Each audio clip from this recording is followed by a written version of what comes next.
En manchette ce soir, les travaux à l'hôpital d'Amos seraient en péril.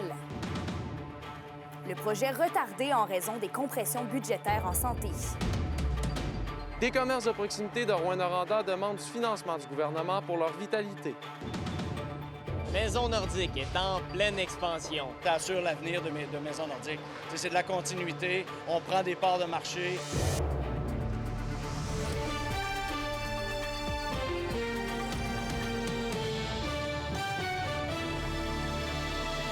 Bon jeudi, merci d'être avec nous pour ce TVA 18h.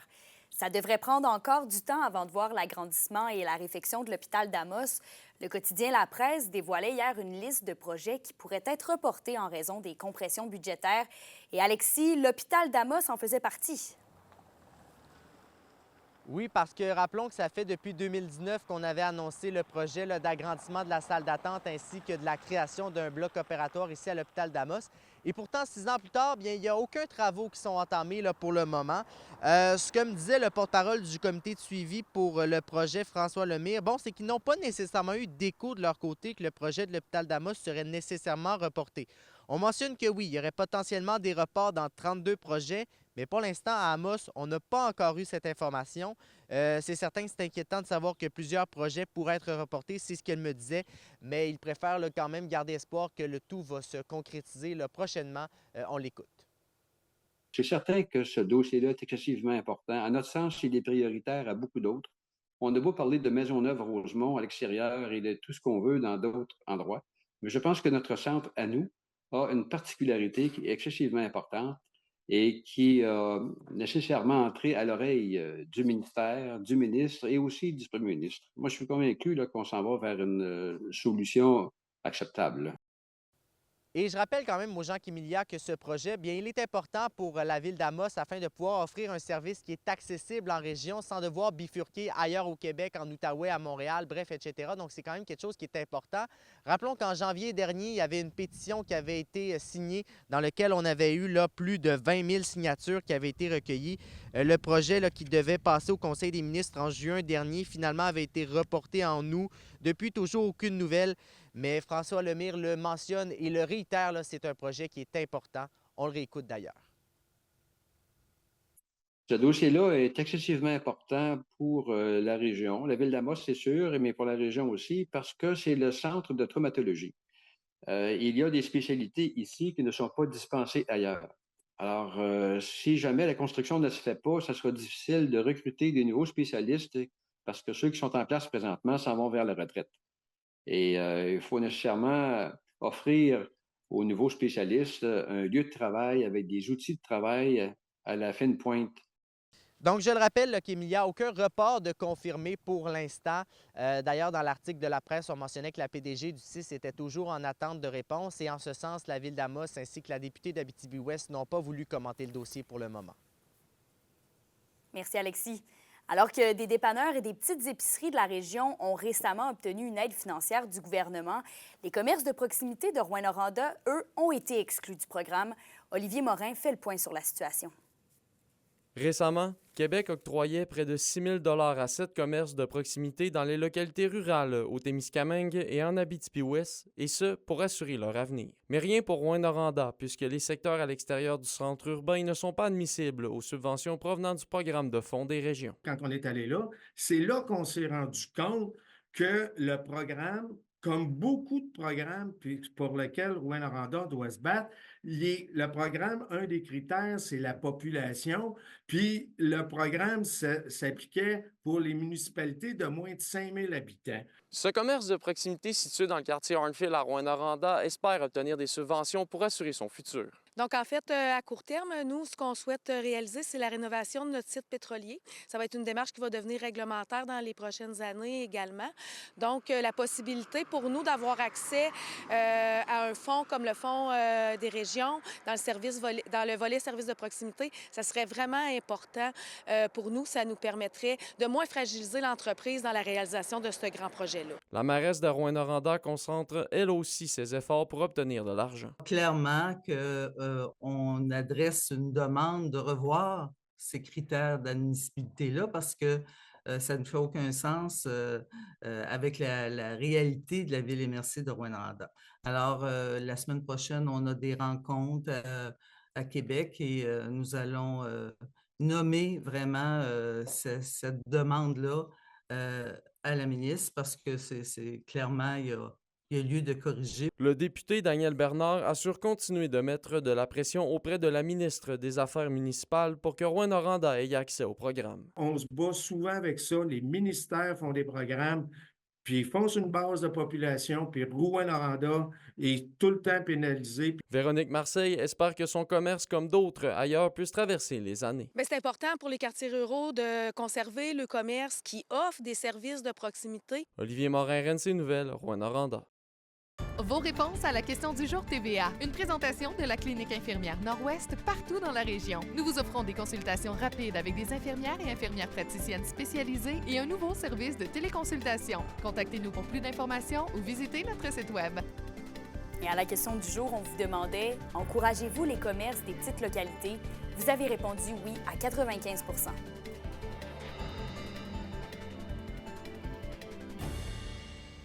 Et c'est un grand jour pour Maison Nordique. L'entreprise de la Sarre inaugure sa nouvelle partie d'usine de 16 000 pieds carrés qui lui permet d'ajouter une deuxième ligne de production. Son investissement, chiffré à 2,3 millions de dollars, augmentera la productivité de l'usine. Le reportage de William Maillé. La nouvelle partie de l'usine de Maison Nordique permettra prochainement d'augmenter la production en passant de 75 à 100 maisons par année. C'est un très beau défi parce que ça assure l'avenir de Maison Nordique. C'est de la continuité, on prend des parts de marché. L'agrandissement, c'est juste du positif en réalité, là, parce que plus qu'on est grandi, plus qu'on a de l'espace pour travailler. On crée des beaux postes de travail, on améliore les postes de travail. L'entreprise La Sarroise a ajouté 14 membres à son équipe dans les derniers mois et passe à une cinquantaine d'employés. Contrairement à d'autres secteurs, la pénurie de main-d'œuvre l'affecte peu et elle souhaite poursuivre sa croissance. L'agrandissement est là pour ça, il y a énormément de capacité. Il y a beaucoup, le marché des maisons modulaires est en croissance, fait qu'on veut vraiment participer à ça puis être présent. On développe des nouveaux marchés dans le nord du Québec, dans le nord de l'Ontario, en Outaouais. On a beaucoup de projets dans l'Est ontarien aussi.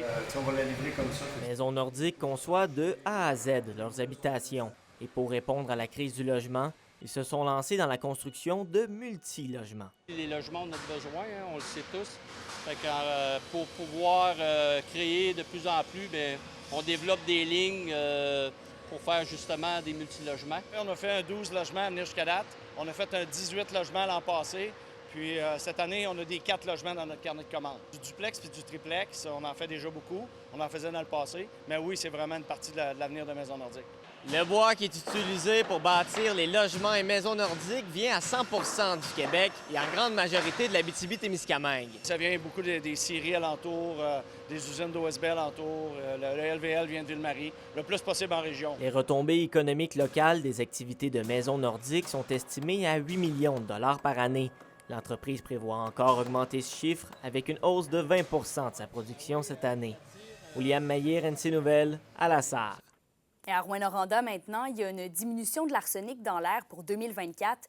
90 % de la zone urbaine de Rouyn-Noranda a une concentration moyenne d'arsenic inférieure ou égale à 7 nanogrammes par mètre cube. C'est la fonderie Horn qui a dévoilé les résultats de concentration de ce métal pour la période 2024. L'usine ne doit pas dépasser une concentration moyenne d'arsenic dans l'air de 45 nanogrammes. Et on poursuit en politique provinciale. Notre journaliste Alexandre Cabana a pu discuter avec le député de la CAQ de Rouyn-Noranda-Témiscamingue, Daniel Bernard. On fait donc un retour sur son travail parlementaire et aussi sur ce qu'il entrevoit pour la région dans les prochains mois. Daniel Bernard, content de vous recevoir aujourd'hui. Content de vous revoir. On dirait que ça fait longtemps qu'on ne vous a pas vu.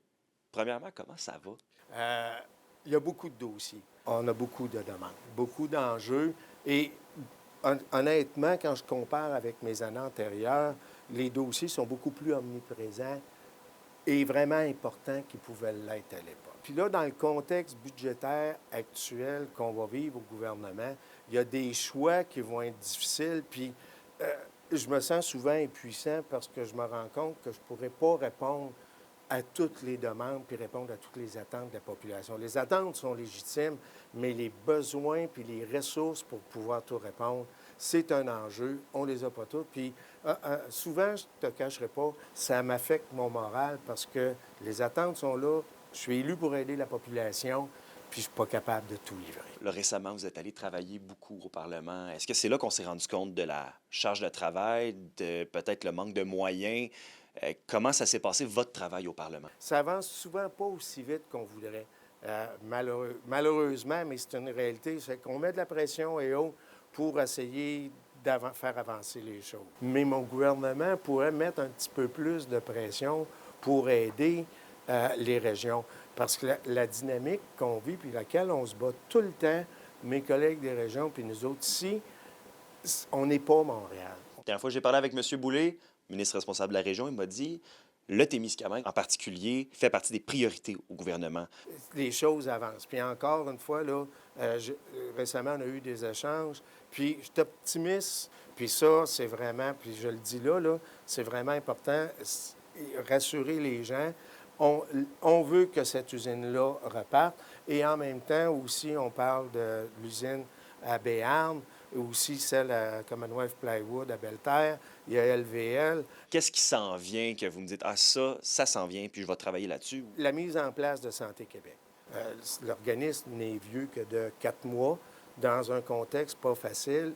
Veut pas, le gouvernement avait fait une loi pour ne plus utiliser la main-d'œuvre indépendante, mais moi, depuis le début, on dit, regardez, c'est à peu près impossible chez nous. On va en avoir de besoin encore longtemps. Donc, il faut que le gouvernement et Santé Québec réalisent qu'on va avoir encore besoin de ces gens-là pour plus qu'un an pour donner des services à la population.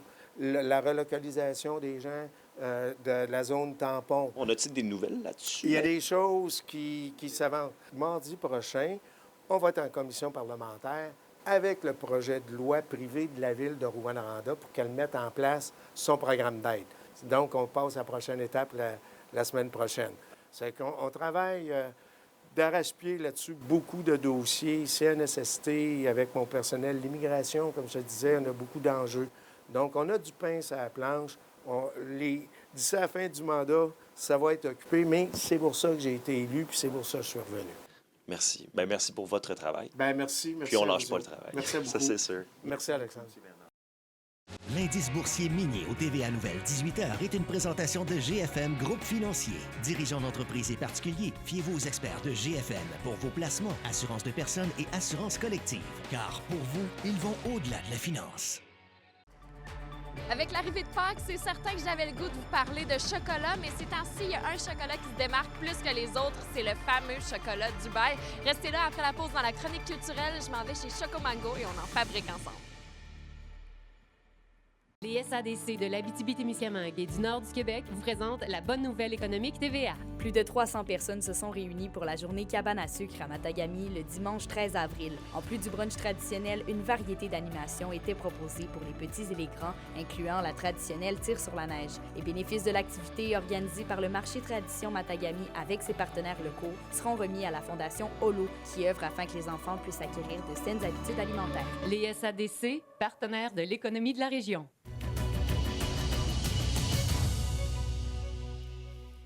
Dans 3 semaines, des femmes de la région vont braver le désert afin de se dépasser, mais aussi ramasser des fonds pour une bonne cause. Félix Blaquière les a rencontrées. 3 femmes de la région vont marcher côte à côte, environ 80 km, en 4 jours, dans le désert, du 9 au 12 mai prochain, en simultané avec 80 autres équipes, dans un défi 100% féminin, le Rose Trip sur l'île Boa Vista au Cap-Vert. Qui est une île au large de l'Atlantique. Au large de l'Afrique, en fait. Et puis, on s'en va faire un trek d'à peu près 15 à 20 km par jour pendant 4 jours là-bas. C'est une œuvre de solidarité, une œuvre humanitaire. Puis, en même temps, c'est un gros défi sportif pour nous autres. Le voyage est pour une cause qui leur tient à cœur, la ressource pour personnes handicapées de l'Abitibi-Témiscamingue. Pour le moment, on a 2 000 $ pour la ressource, mais c'est pas encore terminé. On a notre page Facebook qui s'appelle Les Roses du Nord. L'équipe numéro 59. Donc, on a notre page Facebook, on a un défi qui est comme le GoFundMe. On va avoir des choses qui s'en viennent aussi, là. Fait qu'on continue Elles se sont entraînées à manier la boussole parce que leur capacité à s'orienter va être mise à l'épreuve, mais le road trip est aussi un défi physique. Donc, on a commencé assez solidement l'été passé à faire à peu près tous les trails de l'Abitibi. On les cochait un après l'autre, donc on s'est promené beaucoup. L'hiver, c'est sûr que là, on était plus à marcher dans la neige. C'est bon aussi parce que ça ressemble un petit peu à ce qu'on va vivre avec le sable dans le désert. Au-delà de la composante physique de l'expérience, leur mental sera sollicité parce que leur séjour sera un voyage où elles seront aussi amenées à se dépasser ensemble, expliquent les aventurières.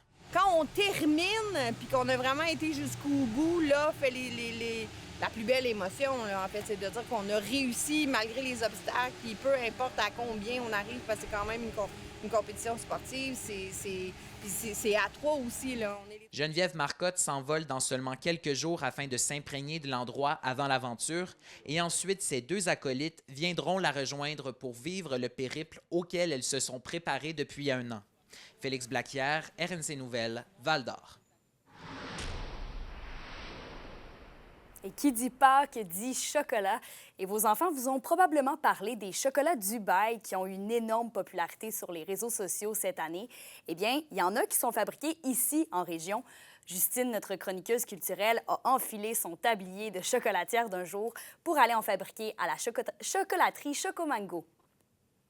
En fin de semaine, c'est Pâques et ça sent déjà le chocolat partout en région. Alors aujourd'hui, je suis chez Chocomango à Val-d'Or pour faire du chocolat, mais pas n'importe lequel. Je m'en vais faire le chocolat qui fait sensation sur les réseaux sociaux, le fameux chocolat Dubaï. Venez-vous-en les bébites à sucre, on s'en va essayer ça.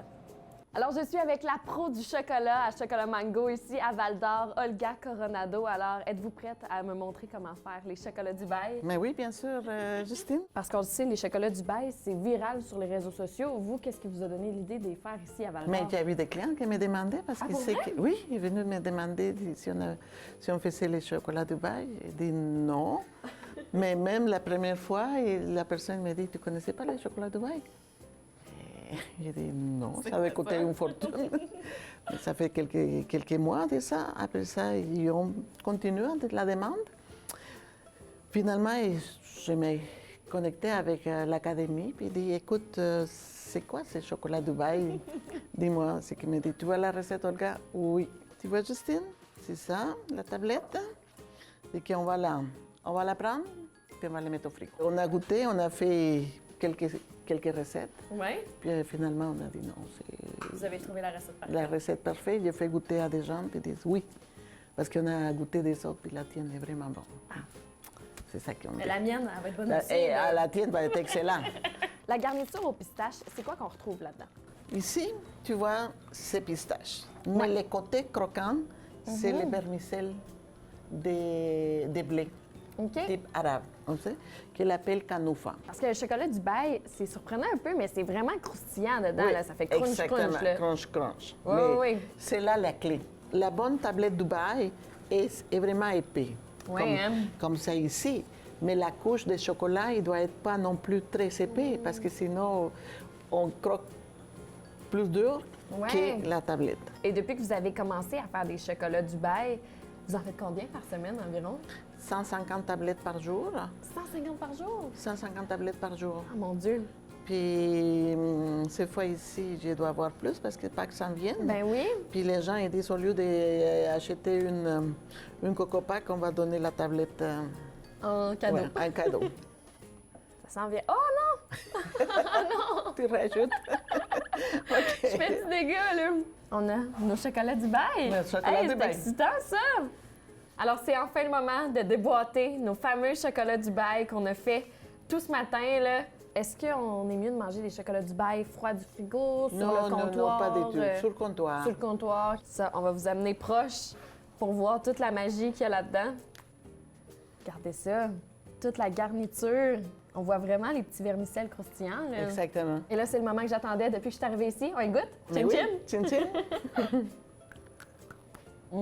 C'est vraiment croustillant. C'est vraiment bon. C'est vraiment une barre à partager, là. À partager ou à Ouais. les manger pour plusieurs jours? C'est vraiment à venir découvrir. Oh, je parle la bouche pleine. Je devrais pas, mais c'est trop bon. Alors, j'espère que je vous ai convaincu d'essayer cette année à Pâques les chocolats Dubaï. Intégrez ça vraiment à vos chasses au coco, à vos soupers de Pâques. Ça va vraiment être excitant. Puis, je vous dis, les jeunes vont capoter. C'est partout sur les réseaux sociaux. Mais si vous êtes plus traditionnel, on a aussi, bien sûr, chez Chocomango, les chocolats traditionnels de Pâques. Et merci beaucoup, Ça fait Olga, plaisir, de m'avoir Justine. montré ça aujourd'hui. Merci Fait beaucoup qu'on à vous invite les autres. gens à venir faire un petit tour pour célébrer Pâques en grand. Les Huskies s'en vont en demi-finale des séries de la LHJMQ. Ils ont balayé les Mooseheads d'Halifax en 4 matchs. On en discute au retour de la pause.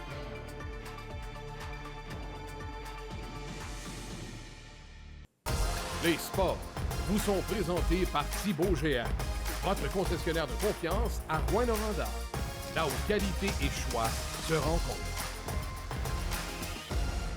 Et les Huskies de Rouyn-Noranda balaient leur série de deuxième tour face aux Mooseheads d'Halifax et passent au carré d'as des séries de la LHJMQ. Victoire de la Meurthe hier soir de 5-1 pour clore ce deuxième chapitre. Et encore une fois, ce fut une domination de 40 tirs au but pour les Huskies contre seulement 13 pour les Mooseheads. Les Huskies sont en congé présentement dans l'attente de connaître l'identité de leur prochain adversaire. La météo, une présentation de Nicole Auto de la Sarre, la capitale du pick-up. Où vous y trouverez toujours le meilleur choix, toujours le meilleur prix. À la météo, Justine, la fin de semaine de Pâques s'annonce pluvieuse. Oui, Kémélia, je pense que cette année, les chasses au coco vont se faire plus à l'intérieur, mais ça va tout de même être très plaisant. Tant qu'il y a du chocolat à Pâques, eh bien, on est heureux. Ce qui nous attend pour ce soir et cette nuit, c'est des nuages sur l'ensemble du territoire avec un minimum de -6 pour l'Abitibi et de -3 pour le Témiscamingue. Demain, encore une fois, des nuages au nord et au sud avec une pluie qui va commencer en mi-journée et un maximum de 7 degrés. Et ensuite, pour samedi, sur l'ensemble du territoire, on aura encore une fois des averses de pluie avec un maximum de 3 degrés. La journée de dimanche s'annonce un peu moins pluvieuse. On pourrait même apercevoir quelques rayons de soleil. Alors, planifiez vos activités de Pâques en conséquence et surtout, passez une super belle fin de semaine en famille. Oui, merci, Justine. Donc voilà, ça fait le tour des informations. Notre équipe prend relâche pour le long congé de Pâques. On sera de retour mardi prochain. D'ici là, prenez soin de vous.